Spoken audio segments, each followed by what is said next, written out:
Hi guys, Gilly Hunt here, coming to you with, in fact, a set of three cards based on the Darling Donkeys. This is the first one I'm going to show you, and I just wanted to really illustrate how you can take a simple set and you can get three completely different feels and different styles out of it.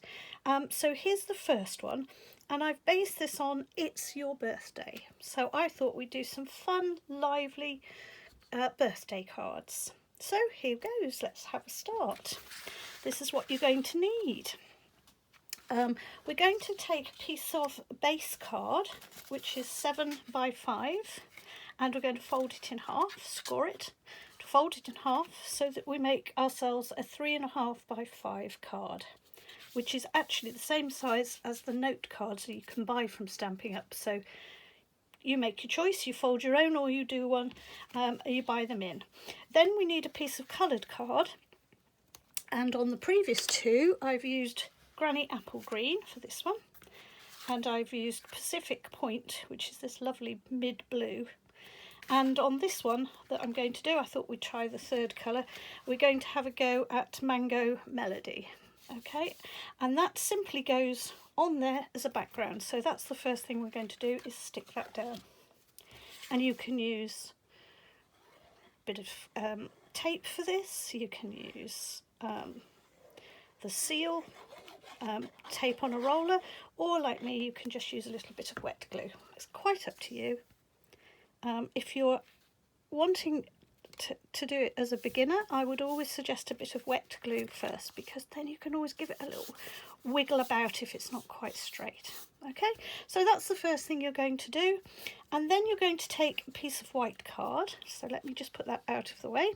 A little piece of Whisper white card, which is 2 by 4.5 inches, and it's as textured. So this is what we're going to do next. We're going to put this through an embossing folder, and for those of you that have not seen embossing folders, they are simply two plates hinged at one end, and one has dents and one has bumps on it in a design or a pattern. These happen to be from, I think, the Christmas catalogue. Unfortunately, I don't have a new one, which I want, and I want to show you the mini machine, and this one goes through the mini machine, so it's slightly outdated, this one, but you can buy new ones. I just haven't got round to it yet.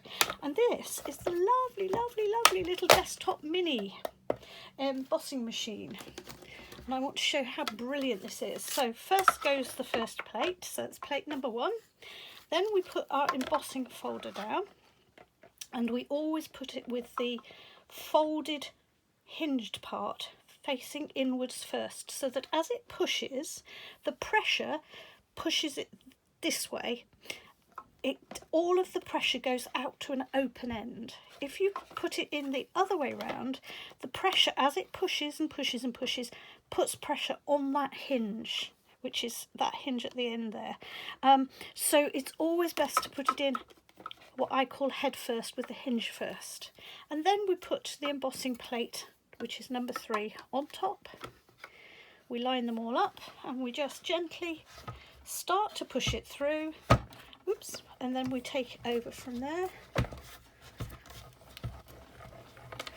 and we whiz it through.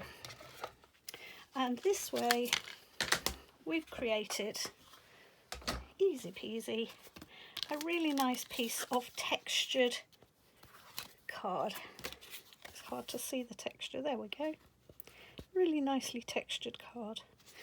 Okay, so that's the next thing we're going to stick down. So onto our base that we've already got, we're going to now, and I'm going to use wet glue, but it doesn't matter. You can use tape or whatever you choose. I might be using tape because my wet glue looks like it's about to run out. Come on, you can keep going a little bit longer. No, let's see if I've got another one. Hold on. I'm coming back with another one. Here we go.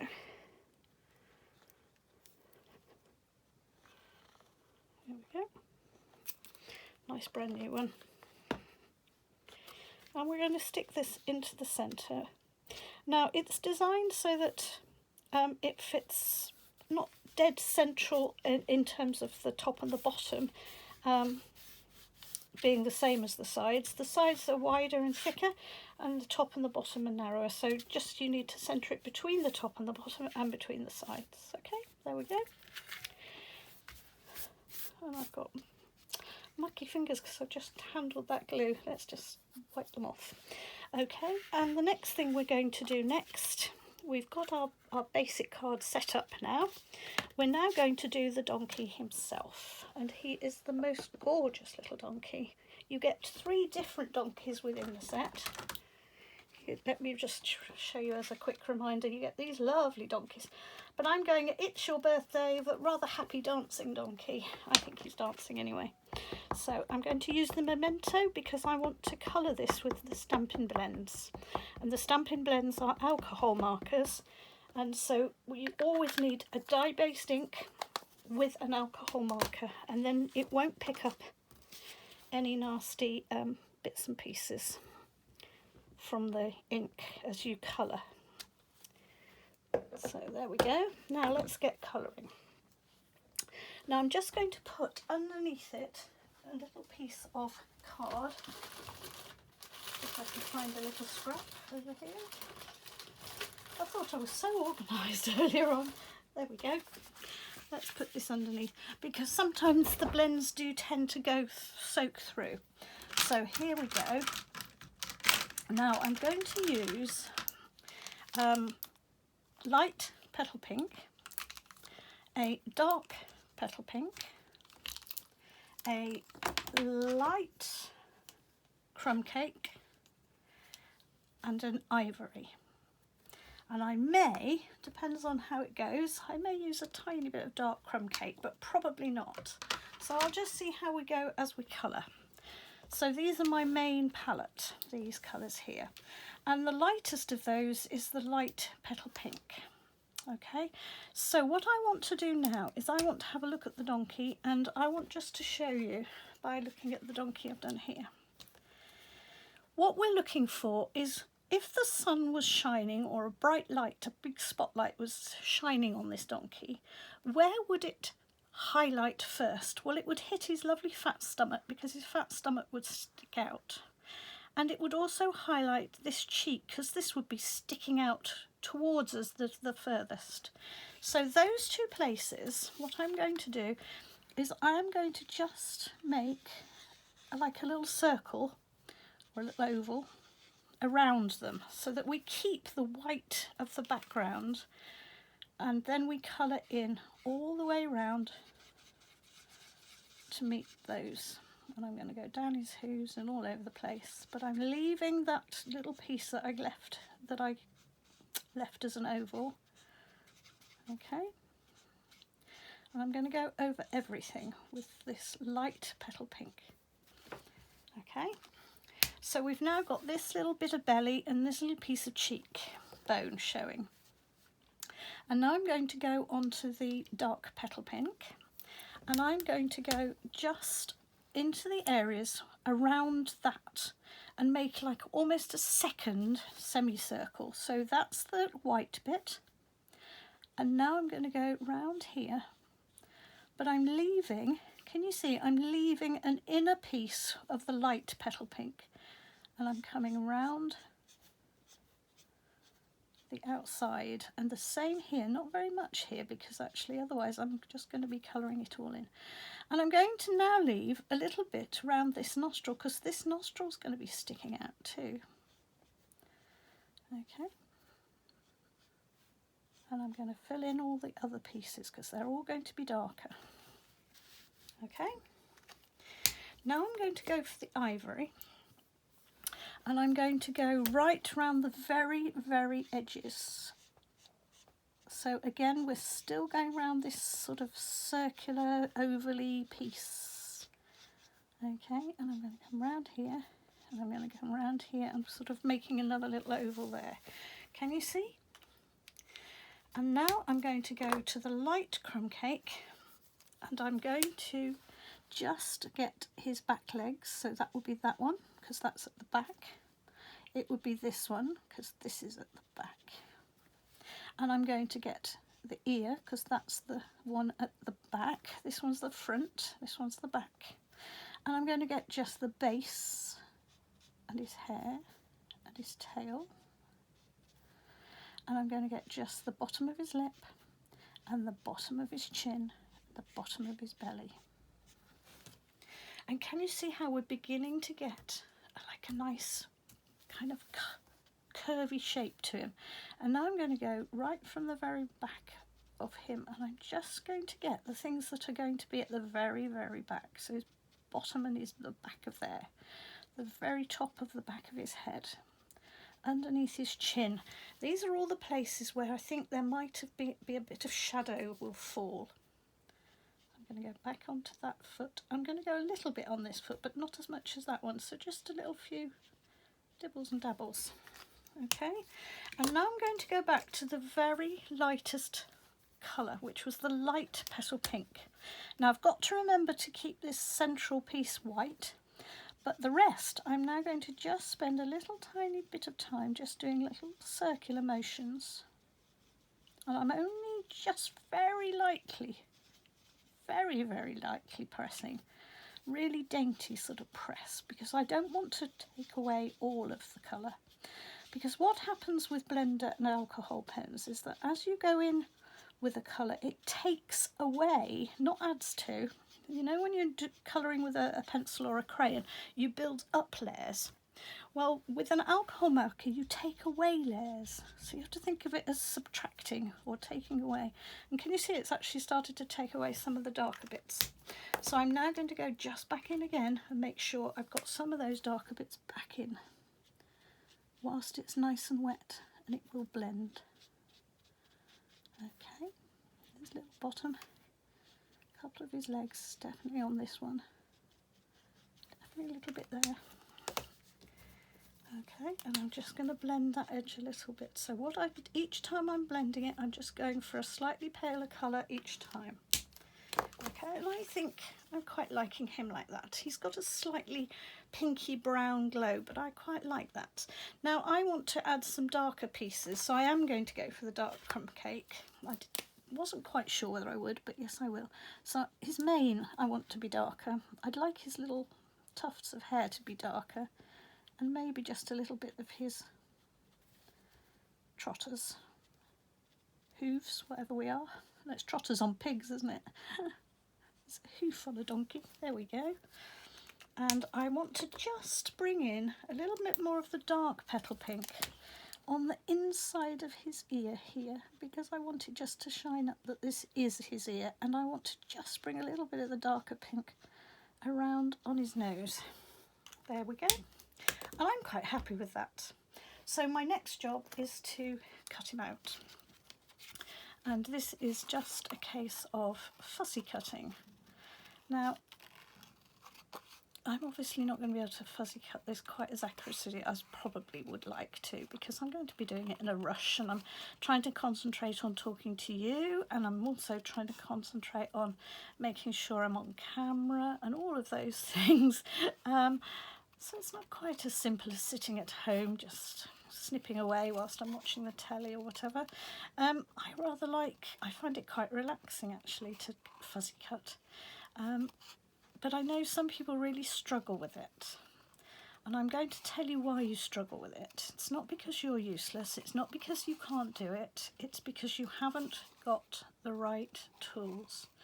Because if you'd have asked me about 6 years ago, do you like fuzzy cutting? The answer would have been, no, I hate it, I never get it quite right, it's never what I want it to be. Well, it was mainly because I've never had the right pair of scissors. And I have to say that I think if you had to ask me which one item I would restrict myself to if there was a complete, ban on buying anything from the catalogue ever again, the one thing I would absolutely insist on buying would be this pair of snip scissors. And the reason I'll show you in a moment is that they have the most slim, narrow edges. And those slim narrow edges mean you can really turn on a sixpence. You can just, in fact I'm just going to turn that down, it's getting in my way. You can just literally trim round and you can move like this. You can just run the scissors back and forth, even in and out. I'll try and do it so you can see. In and out and round and about on a little tiny thin piece of tail like that. Okay. And the reason is these blades. Let me bring it right up to you and get it in. These are so narrow and so thin. They're almost thinner than a nail scissors, or very tiny, tiny. And that allows you to turn on a sixpence. So well worth the money. So there we go, there's our donkey. And all we need now is a little label that says it's my birthday, because we definitely want this to be a birthday card. So let's take another little scrap of paper, of card, sorry, not paper. I'm struggling to find one, here it is. And I'm going to use the same memento ink. Here it goes. But what I am doing is I'm doing it really badly. Look at this, I've rocked. But actually it doesn't matter because I'm going to cut this out. But the reason I'm doing it on a bigger piece of paper is because it's much easier then to cut it to fit afterwards. If you are trying to cut this either using a guillotine or scissors first and then stamp on it, you will find it almost impossible to get it right in the centre. So always do it first. Do it last, sorry. Okay, and then the last thing we need, we're going to need 3 lovely little hearts. Now I've used a die for this. There's the die I've used. But you can use a punch or a die, and in fact if you look in the catalogue there are several ways of cutting out hearts, and just go and choose whichever set has the nicest looking hearts for you. So here are the hearts I'm going to use, and there is the card. Here's our donkey. Let's stick him down. I'm not going to cover him in glue right to his tail or to the ends of his feet totally. I'm just going to do a few little dots, but not too much, because I quite like the fact that he's sort of loose and jumping on the page. I don't want him to be so stuck down that he feels like he's not moving. It kind of is quite nice to have a little bit of movement, you know. And then I'm going to put a little piece of glue along, oops, here. It's your birthday. I quite like it just hanging over the edge for the same reason. It just breaks the composition. It just breaks that seriousness and formality. Okay, and then I want a couple of hearts, and again I want one to be springing out off the page, and I'm making sure that it's not the one that's the same colour as the background. So here's the background one that's going to be nicely covered in the white, surrounded by the white, and here's your 2 coloured ones. There you go. And there are my lovely darling donkeys for the birthday. So fun and games for the birthday. Come back tomorrow and I'll show you how to make these darling donkeys into the most cute little baby card. And the day after that, a really nice smart Valentine's Day card. Thanks for watching. Bye bye.